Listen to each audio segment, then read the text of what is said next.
As most of you know, the CP values of most of the Pokemon were changed yesterday by species, and this is a functional change, meaning almost every mon's stats have been modified. Overall, most Pokemon have been buffed, but a whole lot have been hit with the nerf bat too. Now if you gym, these changes are not subtle, and they also probably revamp who you'll want to invest your Stardust into. This all means a lot for players now and in the future. To make sure everyone's starting from the same square, I just want to make it clear that CP is not an arbitrary stat at all. CP, standing for Combat Power, has a tricky formula lots of analysts just spent last night re-verifying because that formula itself might have also changed, but it didn't. All the typical player really should know about CP is that what determines it are a Pokemon's base stats, namely stamina, defense, and attack. Ever since the early Pokemon games, these stats have been the heart and soul of every mon, and this means that every CP change does represent a new hard difference between Pokemon species. Now, there are lots of pros and cons towards the CP power system used in Pokemon Go, but since it's crucial towards your army, before we get any deeper into it, here's the list of the new 15 most powerful Pokemon lineup, and the highlighted ones in red are new to this list. Pokemon like Gengar and Jinx, they now follow closely behind, but they don't make it to this. Now, in terms of theory, I also found this great infograph by Professor Kukui and Apollo Epistem from the Silph Road, and these mons all have good, amazing potential, but let's go into a big thing that CP leaves out that every trainer will want to test out for themselves before they consider these ranks final in their lineup. CP doesn't incorporate a mon's moveset, and definitely clearly doesn't have to determine everything about a Pokemon's edge in battle. So, for example, while Kingler is much sexier now, you have to remember it's strictly a water-type Pokemon, and since it can't possibly have a water-type quick attack, this means its damage output may still be less than Vaporeon's, since it doesn't receive that 25% stab bonus. Personally, I'd still rather be much behind the Vaporeon who has Hydro Pump, but psst, on that note, Vaporeon's been pretty buff too. Same thing with Snorlax and a few others of the game's big boys. So it gives. Why has Niantic completely tweaked their current CP system? Well, right now there's no official message, except Niantic thought it was best for the game, and as they probably should, they plan to continue these sorts of adjustments as needed. And they might not be wrong about these adjustments being improvements in the long run too.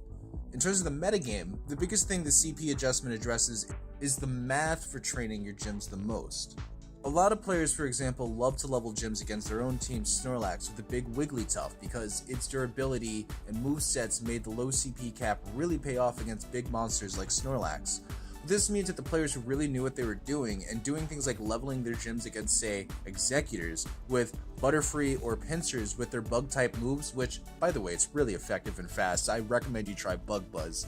Well, now they're going to get less of a payoff for doing this because Pincers' cap has now been raised a whole lot. So, effectively, this levels off the CP numbers too. So, exploiting certain matchups, even though that's not an exploit at all, it takes a bit longer. And this should help prevent gym stagnation, and again, it pushes the gym aspect of Pokemon Go from retention to gym collection. If you look through the changed Pokemon, you'll notice trends such as electric types, who previously were very underused because they just weren't well represented by the CP system before. They're now very much improved now. So this means we'll be seeing them attacking and defending in gyms more, and it'll also be nice to see Mon like Lydon, who's always had a big role in the Pokemon canon and series. In terms of base stats, now they have the potential as top contenders.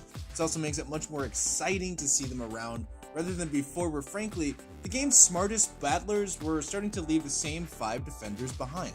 This is also an interesting way to set up before the third stage evolutions just as soon as the next generation is released. So now Slowking and Kingdra might have something to say on top of their CP multiplier. As a final pro, fans of the Pokemon series itself should know that Mon like Tentacruel, Gengar, or Alakazam, who were amazingly powerful in the series or even the Game Boy games, were previously underrated by the CP system. But some of these changes should help Pokemon Go actually feel more like Pokemon when you see that Alakazam won't be easily outperformed by, say, Victory Bell anymore. Although I still want my Wiggly. Now I want to point out, as with any major change in the big multiplayer game, there are going to be a lot of players who will be and are upset about these changes.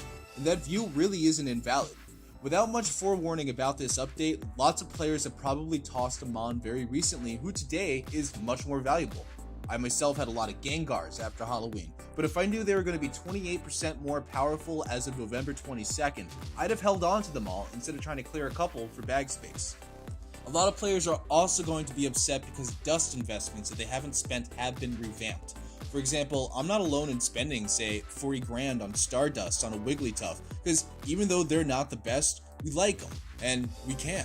But the cost of this sudden and global server-wide change in CP means that these investments might not pay off against Dragonites nearly as well as expected. But here's the argument for why that might be okay. The Thanksgiving event coming out tomorrow gives players a great opportunity to apply Stardust to catch up. And this also means gyms, which are a zero-sum game between teams, may be more easily fought for by new players who are staying current. This will keep players active, and with colder temperatures making the outside world where we play even less inviting, we all know that's a real challenge being put upon Niantic by many regions across the globe. And finally, this is going to give collectors a big reason to say, I told you so. No, seriously. The motto of this game is gotta catch 'em all, and those who've been hunting for and treasuring anything with a high IV might now have something to celebrate because, again, those Rhydons, Gengars, Kinglers, all of those with high IVs have gotta be considerable treasures now. From a collector's perspective, this really will set the precedent for Niantic to shift the gameplay and mechanics as they think is best. I know from Ingress, which I really recommend trying out, Niantic's the type of company who's going to modify and tweak their game constantly, so this CP change really shouldn't be too unexpected. So, yes, while lots of trainers will have questions such as, why did you think Snorlax needed a buff? Moreover, lots more trainers will see these changes as a new reason to test out new mons in gym and really getting into collecting hard more if they keep playing.